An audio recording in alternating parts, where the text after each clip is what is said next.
Shalom, graça e paz. Hoje nós vamos trazer um assunto que se refere à pessoa do Salvador. Bom, normalmente quando a gente lê na Bíblia, eu tenho dito isso para algumas pessoas mais conhecidas, que eu prefiro usar a terminologia hebraica, porque ela revela coisas nas suas palavras, né? Então, por exemplo, no hebraico, nenhuma palavra é por acaso, nenhum termo em si é usado de uma maneira simplista. Ela revela alguma coisa extremamente profunda naquela expressão. Então, quando se diz, por exemplo, hoje nós vamos falar sobre Messias. Quando nós dizemos na Bíblia mais tradicional, Jesus Cristo, pouco se revela quando se fala dessa forma. Primeiro que nós vamos trabalhar isso num outro vídeo, a pessoa, o nome Jesus. Mas hoje, especificamente, nós vamos falar sobre Messias. Então, vamos lá. Quando a gente fala Jesus Cristo, nós estamos usando uma terminologia grego, latinizada, e Jesus, a palavra Jesus para nós, ela não soa como mais do que um nome. Ela não tem nenhum sentido revelador. E também a palavra Cristo. Tem muita gente, tem um percentual das pessoas que são religiosas, né, no cristianismo, que acha que Cristo é quase que sobrenome de Jesus, né? Então Jesus é um nome e Cristo é sobrenome. Jesus Cristo, o Jesus Cristo. E perde o sentido mais profundo do que significa isso, né? Do significado dessas expressões.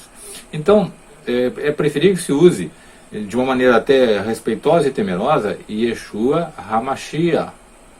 Por quê? Porque aqui nós temos uma expressão inicial que revela algo muito profundo, e aqui no outro termo, HaMashiach, revela uma outra expressão também muito profunda. Então vamos lá. Primeiro nós vamos traduzir, né? Yeshua HaMashiach. Yeshua é Deus Salvador, Deus é salvação. Revela esse sentido, que contém letras do tetagrama, do nome impronunciável, e Yeshua vem da ideia da salvação, né, da libertação do povo. E HaMashiach, ele traz a ideia de o ungido. E muita gente diz, mas eu sei que Cristo significa ungido. Mas a ideia também é que muitos dos que se dizem conhecer esse significado de ungido não entendem o que significa ser ungido.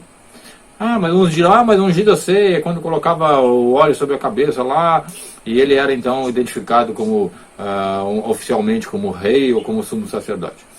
Mas existe algo muito mais ainda interessante nesses termos que são usados. Então, por exemplo, para um judeu, se você for pregar o evangelho para um judeu, e você usar, por exemplo, a expressão Jesus Cristo, você não vai convencê-lo de nada, até porque ele tem uma aversão natural, ainda que seja um judeu mais compreensível, ele tem uma aversão natural a esse nome, Jesus, porque o nome que ele conhece, ele tem como conhecimento bíblico, é Yeshua. E a ideia de Cristo já mostra que houve uma modificação total do sentido bíblico da palavra ungido. Então primeiro vamos trabalhar com a palavra Messias, né, que é HaMashiach. O que é um Messias, né? Então, acabamos de dizer que é ungido. Mas vamos olhar na Bíblia, existem dezenas de textos que têm essa expressão. E necessariamente não estava se falando naquele momento a pessoa do Salvador, lá na Nova Aliança. Então, por exemplo, como é que era feita essa unção? Primeiro é que era um azeite muito especial, né? Era um óleo muito especial, formado por um azeite e outras especiarias dadas por Deus. Até as medidas, as proporções, as quantidades foram dadas por Deus, por Adonai. Então ele é o autor, né, o criador, aquele que tem a receita, entre aspas, e que revela a Moisés. Moshe, ele produz esse óleo de unção, e que em torno de 4 litros, que foi usado para os reis a partir de Davi, né, foi ungido como rei de Davi, o rei Davi, a sequência dos reis, né? E também do sumo sacerdote. E depois conta a tradição oral que esse óleo foi guardado, escondido, na época da destruição já do segundo templo.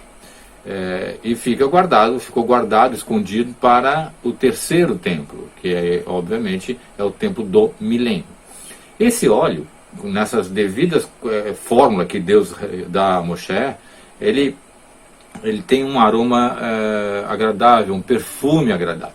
Então já se entende que aquele que recebia o óleo, que era ungido, né, que era derramado sobre ele, uma pequena quantidade, ele já tinha um perfume, né? Paulo gosta muito de usar essa expressão, né? Nós somos o bom perfume para com Deus. Esse cheiro agradável, né? Então aquele que é ungido, ele já tinha um cheiro agradável, né?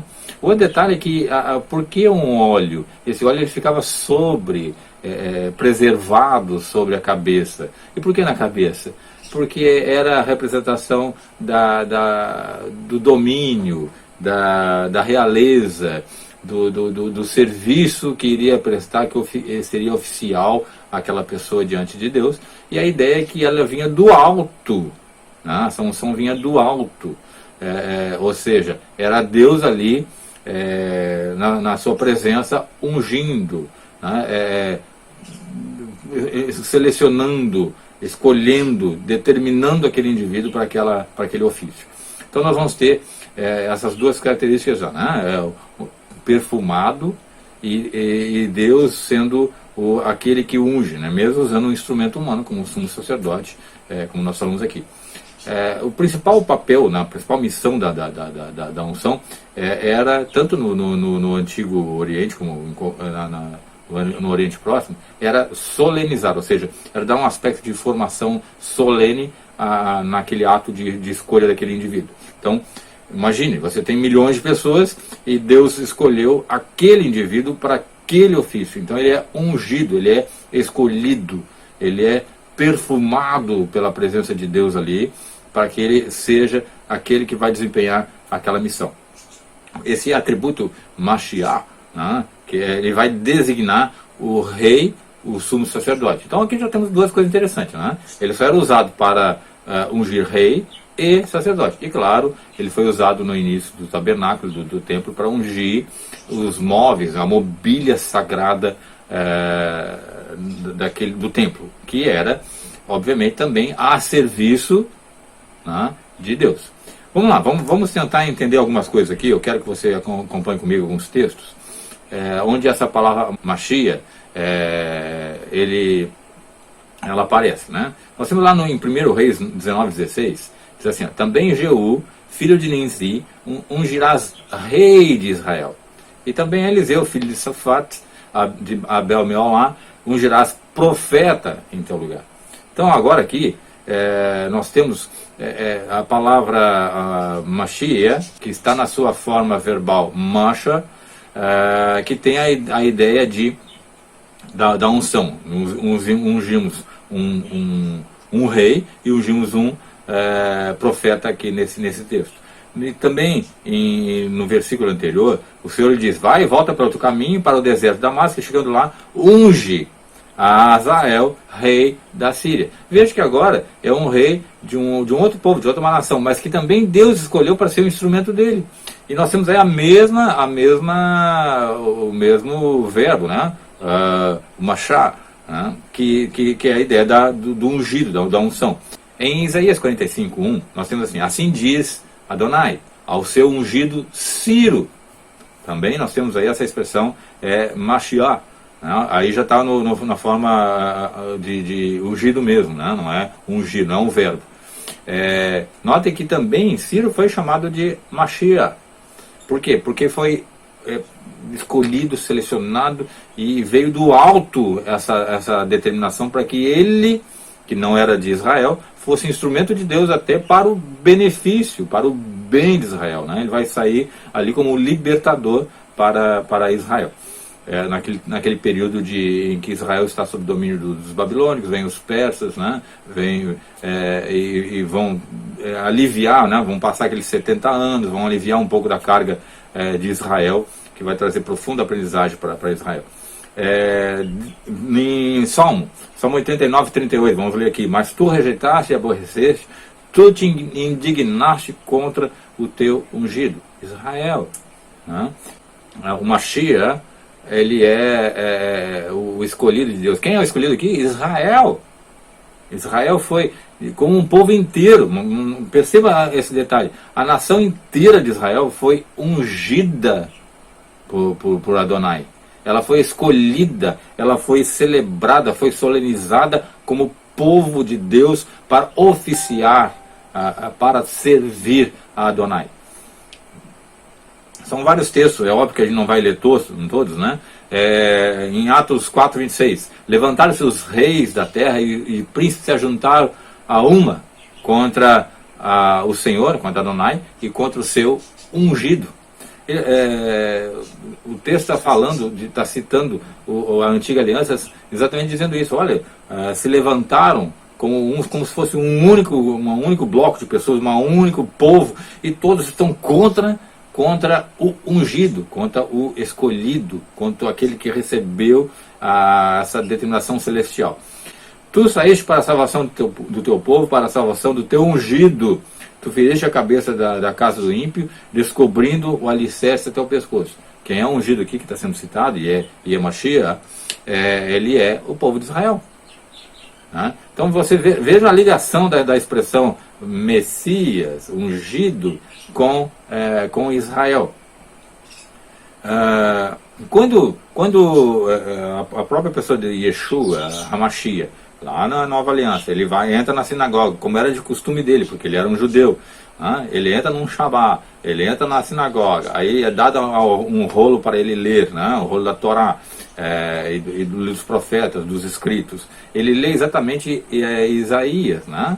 Ele diz assim: o Senhor me ungiu, ele está lendo o texto, o Senhor me ungiu para pregar as boas novas, né, aos mansos, enviou-me para restaurar os contritos de coração, a proclamar a liberdade aos cativos e a abertura da prisão aos presos. Ele está anunciando que é a profecia lá de 700 anos antes para a vinda do ungido, do Hamashiach. Né? Então ele pega o texto e ele assume, né, ele incorpora essa essência do texto. Eu sou esse ungido, né? O Senhor me ungiu, Adonai me ungiu para proclamar as boas novas, Bazar, que é o anúncio da reconciliação de Adonai com o seu povo, Israel. Note que ele está lendo uma sinagoga de judeus para judeus, e ele está dizendo: olha, eu vim para isso. Tá? Claro que ele vai, nos textos vocês vão ver que ele vai também estender essas boas novas para os gentios. Mas eu quero que você veja que ele está numa sinagoga, num Shabá, falando com os judeus. Ele diz: eu sou o ungido. Então toda aquela audiência sabe do que ele está falando. Tanto é que eles ficaram indignados. Muitos ali ficaram indignados e queriam até lançá-lo para fora de jogar de despenhadeira abaixo ali, né, como a gente fala, né? A sinagoga ficava no alto de um monte e eles queriam jogar ele para abaixo, queriam até matá-lo, porque ele está assumindo um papel que não poderia na cabeça deles, porque ele tá dizendo: eu sou o ungido, aquele que é anunciado no Velho Testamento. Então reparem que ele vai, eu vou pulando aqui, que são muitos textos, só você ter uma ideia. Só na Nova Aliança, no Novo Testamento, são mais de 380 aparições da palavra Mashiach, Hamashiach, porque é tão intenso, é tão forte essa relação com o povo de Israel, é tão, vamos dizer assim, é tão compreensível para um judeu entender o que está sendo dito ali. Quando lá no Salmo 105, 15, muita gente gosta de pegar esse texto e trazer para si, né? Não toqueis os meus ungidos, não maltratei os meus profetas. Ungidos são os escolhidos de Adonai no Salmo. O texto está sendo uma referência a Israel, ao povo de Israel, aos seus escolhidos, aos escolhidos por Adonai. Eu sou ungido de Deus, né? Muita gente usa esse termo. Tudo bem, nós somos até escolhidos de Deus, porque nós somos escolhidos também por Deus para receber essa graça da salvação. Mas o texto de Salmo 105 se refere a Israel. E aí nós vamos ver vários outros textos, inclusive no Novo Testamento, né, em que eu gosto de frisar alguns aspectos, que aí vai ser traduzido não mais como ungido, mas como Cristo. E aí que eu acho que começa uma alteração proposital, inclusive intencional, de te desviar do conhecimento do judaísmo, do conhecimento da Torá, para levar uma ideia de estamos numa novidade a Torá não tem mais sentido, né? O Antigo Testamento já está antigo mesmo, está envelhecido, não tem mais sentido, então aqui agora é outra coisa. Então, de uma maneira até proposital, de um lado a questão do nome de Jesus, que nós vamos estudar depois, é uma questão às vezes até de ouvido. As pessoas escutavam de um jeito e pronunciavam de outro, né? Os gentios escutavam o nome Yeshua de um jeito e pronunciavam de outro. E essa latinização do nome de Jesus, né? E de Yeshua, que virou Jesus, e também a ideia a tradução de Hamashia para Cristo, levou a uma deturpação do sentido mais profundo que existe ali. Então, diz lá em Gálatas, porque todos quantos foram batizados em Cristo, está no texto em português, porque todos quantos foram batizados em Cristo, de Cristo vos revestistes. Olha só, ele não te dá muita profundidade da excelência do texto, né? Mas eu vou colocar em Messias, olha, porque todos quantos fossem batizados no Messias, em Hamashia, do Hamashia vos revestiste. Percebeu agora que nós estamos cobertos, revestidos dessa unção que está em Hamashia? Ela está sobre nós também, seu povo. Em Filipenses, porquanto para mim o viver é Cristo, isso muita gente conhece, né? Porquanto para mim o viver é Cristo e o morrer é lucro. Olha, quando eles falam o viver é Cristo, dá a ideia que ele está se referindo assim à pessoa vamos botar em português, de Jesus, como se fosse nome e sobrenome, né? É o Jesus Cristo, é o Jesus Cristo. É assim que se fala no linguajar aí do povo, né? Mas eu vou colocar no hebraico para você ver. Porquanto para mim o viver é o Hamashia. Dá para entender isso? Para um judeu, ao ouvir esse texto, ele está entendendo que o Paulo está dizendo assim, para mim a vida só tem sentido se for para servir o Hamashia, para viver para ele. Né? Então é o anseio de todo judeu verdadeiro, de todo judeu íntegro, honesto, que segue a Torá, é essa submissão a Hamashia. Então note que o texto já criou outra grandeza, né? Paulo apóstolo de Cristo Jesus, veja que aqui vai ter outro texto. Paulo apóstolo de Cristo Jesus, por vontade de Deus, aos santos que vivem em Éfeso e fiéis em Cristo Jesus. Agora ele coloca até a palavra, inverte o Messias para o começo do nome. Veja assim, Paulo apóstolo de Hamashia e Yeshua, por vontade de Adonai, aos santos que vivem em Éfeso e fiéis em Hamashia e Yeshua. Veja como se criou uma outra visão do texto, ela ficou muito mais aclarada. Ele está dizendo assim, por vontade de Adonai, os que vivem em Éfeso, fiéis a quem? Hamashia. Ele trouxe para frente a expressão Hamashia para dar o devido destaque que um judeu entenderia. Isso em Éfeso, né? Em Atos 8:5, Filipe descendo à cidade de Samaria, anunciava-lhes o Cristo, está na Bíblia mais comum aí, mas bota no hebraico, Filipe descendo à cidade de Samaria, anunciava-lhes Hamashia. Percebe? Quem ouvia isso entendia que ele está anunciando aquele que foi profetizado, que foi identificado na antiga aliança e que está se cumprindo agora as profecias na nova aliança. Então, quando ele está anunciando Hamashia, ele está trazendo essa realidade da Torá para a realidade do nosso tempo e dizendo, esse é aquele que está escrito na Torá, nos profetas, nos escritos, e que é o ungido do Senhor, de Adonai. Vamos mais ainda. Nós pregamos a Cristo crucificado, escândalo para os judeus e loucura para os gentios. Repare aqui, isso é em 1 Coríntios 1:23. Nós pregamos a Hamashia crucificado. Aí ele diz assim, isso é um escândalo para os judeus e loucura para os gentios. Por quê? Porque Hamashia é o escolhido, é o rei de Israel. Ele é, ao mesmo tempo, rei e sumo sacerdote porque ele reúne os dois ofícios previstos na unção. Então como que pode pegar o nosso rei, o nosso sumo sacerdote, e ser crucificado, colocado como se fosse um qualquer ali na madeira? Então foi escândalo, foi contraditório ao que os judeus entendiam, mas que não percebiam que também isso já estava escrito na Torá, sobre o servo sofredor, né, que representava Hamashia. Bendito Deus e Pai do nosso Senhor Jesus Cristo, que nos tem abençoado com toda a sorte de bênçãos espiritual nas regiões celestiais em Cristo. Olha agora novamente. Bendito Deus e Pai de nosso Senhor Yeshua Hamashia, que nos tem abençoado com toda a sorte de bênção espiritual nas regiões onde? Celestiais. Em quem? Em Hamashia. Esse em Hamashia significa misturado com ele, unido com ele, ajuntado com ele. Nós somos abençoados quando nós somos ajuntados com esse ser que é ungido.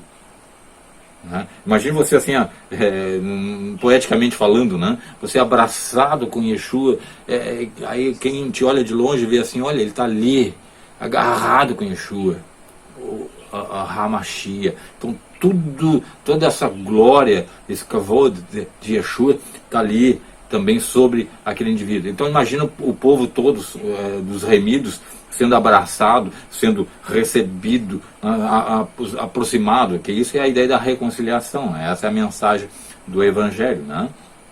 Aí um outro texto que o pessoal deturpa muito, e a tradução foi justamente antissemítica, antijudaica, porque o fim da lei é Cristo, para a justiça de todo aquele que crê. Parece que Paulo está dizendo o seguinte, o fim da lei, ou seja, terminou aqui, aí começou os ensinos de Jesus. Não é isso que ele está dizendo. A palavra em grego ali, ela não pode ser traduzida como fim, ela teria que ser traduzida como alvo, como para onde ele aponta, né? Porque o alvo da Torá, traduzida já também com segundas intenções como lei, para dar uma ideia de pesado, o alvo da Torá, o que ela anunciou todo o tempo, é o Messias, é Hamashia. Então a Torá anuncia Hamashia e revela quem ele é. Por isso que a gente consegue ver em Yeshua essa pessoa do Hamashia. E aí, só mais dois textos a gente encerra aqui. Toda língua confessa que Jesus Cristo é o Senhor para a glória de Deus Pai. Vou colocar no hebraico. Para que toda língua confesse que Yeshua Hamashia é Senhor. É Adonai para a glória de Deus Pai. Veja aqui a grandeza desse ser que é Yeshua, que é o nosso Redentor, o nosso Salvador. Todo joelho vai se dobrar, toda língua vai confessar que ele é Hamashia, Yeshua Hamashia, aquele que era esperado pelos judeus, aquele que é anunciado na Torá. Perceba como fica muito maior a ideia. E por último, por mim tenho jurado, e já saiu na minha boca a palavra de justiça, e não tornará atrás, que diante de mim se dobrará todo joelho, e por mim jurará toda a língua. Esse texto aonde? Lá em Isaías 45, 23. É exatamente o texto de base para esse texto que Paulo usa em Filipenses, aos Filipenses, né? Por mim tenho jurado, Adonai falando, por mim eu tenho já saiu da minha boca a palavra da justiça, e não tornará atrás, que diante de mim se dobrará todo joelho, e por mim jurará toda a língua. Olha o que diz lá em Filipenses, toda língua confessa, né? Confessará que Yeshua é Hamashia, ele é Adonai, para a glória de Deus Pai. Então nós temos um texto da Antiga Aliança apontando para a Nova Aliança. Está aí a ideia do texto que eu acabei de dizer, de Romanos, que fala, né, que foi traduzido de uma maneira má, né, com tendenciosa, para dizer que a Torá acabou. Não acabou. Nós continuamos submetidos a essa obediência à Torá. A nossa incapacidade de obediência plena nos fez necessitados dessa misericórdia, dessa graça de Yeshua se revelar como o Hamashia e nos redimir. Então, entenda isso. Yeshua Hamashia. Se você puder, não vai ter nenhuma balanço na sua fé se você continuar usando Jesus Cristo. Falta de entendimento, né? E também para quem se anuncia, às vezes pode causar uma falta de compreensão. Se você for pregar para um judeu, vai gerar uma incompreensão usando essa terminologia grega, né? Então, Yeshua Hamashia, Deus Salvador, o ungido, o escolhido, na pessoa de Yeshua, tá bom? Que ele, Yeshua Hamashia, o ungido, o escolhido, o nosso supremo rei e sumo sacerdote, te abençoe e te guarde. Amém? Até mais.